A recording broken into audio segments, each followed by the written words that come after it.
Hey everyone, welcome back to Mindful English. I'm Sarah, and I'm sitting here in the studio with Liam. Hey guys. Sarah, have you ever watched a cooking video in English and realized you understood exactly what was happening before they even said a word? All the time. You see someone pick up a knife next to an onion, and you already know what's coming. Exactly. That visual context makes the kitchen one of the best places to build your English. And today, we're going to walk through an entire meal, from the very first ingredient to the clean counter at the end, with the exact phrases native speakers use at every single step. Let's get into it. You just walked in the door from work. You're tired, but you open the fridge and make the proactive decision not to order takeout. You decide you're going to start from scratch. When you start from scratch, it means you're building something from the raw elements, not a pre-made meal or a shortcut. Everything begins with you. And the very first step is to gather the ingredients. You pull the vegetables out of the fridge, you get the spices out of the pantry, and you set everything on the counter so you can see what you're working with. And before you even pick up a knife, you have to prep the veggies. Prepping means getting everything ready to cook, doing all the cutting, cleaning, and measuring before the heat is even on. You take the produce to the sink and rinse off the dirt. A quick rinse under cold water, just to make sure everything is clean before it goes into your food. Then you grab a peeler and peel the skin off the carrots and the potatoes. That outer layer comes right off, and suddenly the vegetable looks completely different underneath. And then you pick up your chef's knife. This is where the real vocabulary comes in. If you just need rough, uneven pieces of an onion for a soup, you just chop it up. Chop up means to cut something into irregular, rough pieces quickly and casually. Right. Chopping is fast and casual. But if you need the pieces to be perfectly uniform and small for a sauce, you have to dice into small pieces. Dicing is more precise than chopping. The pieces are small, even, and consistent. And if you're using garlic, you need the pieces to be almost like a paste, so tiny they almost dissolve into the dish. You take your knife and mince the garlic. To mince means to chop something into the smallest possible pieces. And if you're preparing cucumbers for a salad, you want thin, flat pieces. You use your knife to slice thinly. Slicing is smooth, clean cuts all the way through, usually in one direction. And once a vegetable is perfectly cut, you usually don't need it right away.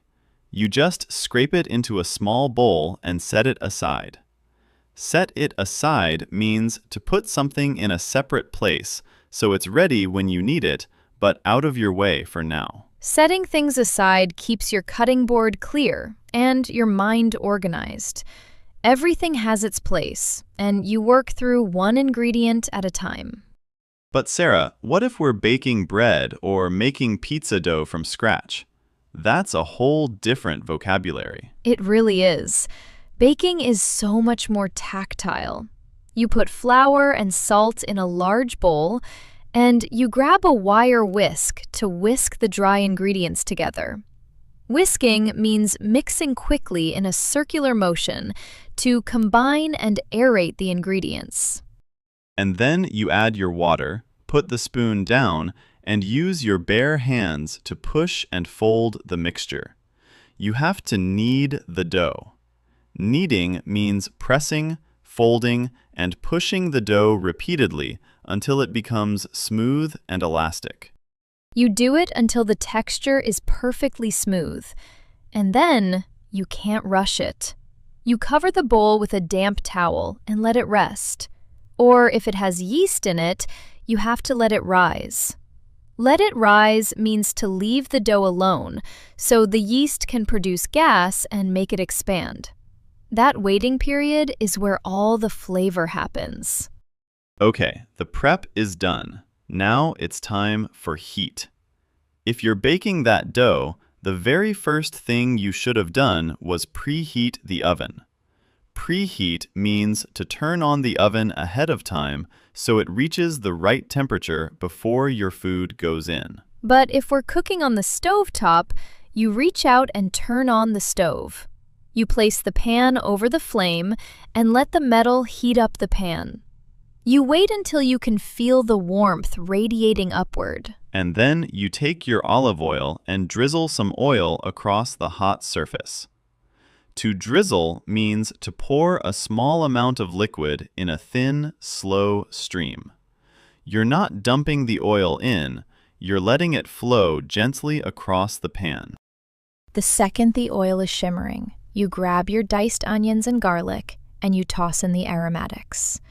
Aromatics are the ingredients like onion, garlic, and ginger that create the base flavor of a dish when they hit the heat. That loud sizzle is the official sound of cooking. You grab a wooden spoon and sauté until golden.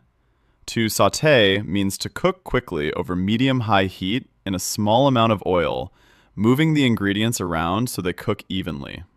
Sautéing is an active process. If you're making a sauce, you have to stir continuously so nothing burns at the bottom. Once the base is ready, you add some broth. You turn the heat all the way up and you bring it to a boil. Bring to a boil means to heat a liquid until it reaches 100 degrees Celsius and starts bubbling vigorously. But you can't leave it like that forever. So you reach for the dial and you turn down the heat. You let the aggressive boiling slow down into a gentle, quiet bubbling. You just let it simmer. To simmer means to cook at a low heat, just below boiling, with small, gentle bubbles breaking the surface. And while the sauce is simmering, maybe you have a piece of chicken or fish in another skillet. You watch the edges turn white. You slide your spatula underneath, and you confidently flip it over. To flip means to turn the food completely over to cook the other side. The physical transformation is done, but now you have to give it a soul. You reach into your spice jar and add a pinch of salt. A pinch means a very small amount, literally as much as you can pinch between two fingers. And this is where cooking becomes an art. You don't measure perfectly, you just season to taste. Season to taste means to add salt, pepper, or other spices gradually, tasting as you go, until the flavor is exactly where you want it. Exactly. You have to take responsibility for the final outcome. You have to grab a spoon and taste as you go. This is the most important habit in cooking. You don't wait until the end to find out if it needs more salt. You check constantly and adjust constantly. It's the only way to guarantee a good result. Once it's absolutely perfect, you turn off the stove. But you take the pan off the heat and let it cool down before you do anything else. Let it cool down means to allow the food to drop in temperature naturally before serving or handling. Then comes the reward. You grab a nice ceramic plate and you carefully plate it up. To plate it up means to arrange the food on a plate in an intentional, visually appealing way. You're not just dumping it, you're composing it. To make it look truly finished, you grab some parsley or green onions and you garnish with some fresh herbs. To garnish means to add a small decorative or flavorful element on top of a dish just before serving. You carry the plate to the table. You want to eat it immediately, so you serve it warm. And you sit down, look at what you created, pick up your fork, and you finally dig in. To dig in means to start eating enthusiastically, usually said right before the first bite. You feel full and grounded, but unfortunately, the kitchen didn't clean itself. You look over at the counter. There are cutting boards, bowls that were set aside, and a greasy pan. So you stand up, grab a damp cloth, and wipe down the counters. To wipe down means to clean a surface by rubbing it with a damp cloth to remove residue, crumbs, and spills. You restore the physical space back to zero. And the real secret, the habit that completely changes your relationship with cooking, is learning to clean as you go. Clean as you go means to wash, wipe, and tidy up throughout the cooking process, not just at the end. Cleaning as you go is genuinely life-changing. By the time you sit down to eat, the kitchen is already mostly clean. It's a massive gift you give to your future self. And that's the end of the journey. From a completely empty counter to a beautifully plated meal and back to a clean kitchen. If you can narrate this process in your head while you cook tonight, you're actively building your English fluency in one of the most visual environments there is. All right, before we wrap up, let's do our mindful review. We walked through a busy kitchen today and dropped a lot of specific phrases. Let's pull out a few of the everyday lines that go way beyond cooking. Sera, what stood out to you? I was really drawn to the phrase we used when talking about making adjustments. Taste as you go. You might be talking to a friend who's stressed about making a perfect 5-year career plan. You could just say, don't worry about getting it perfect right now.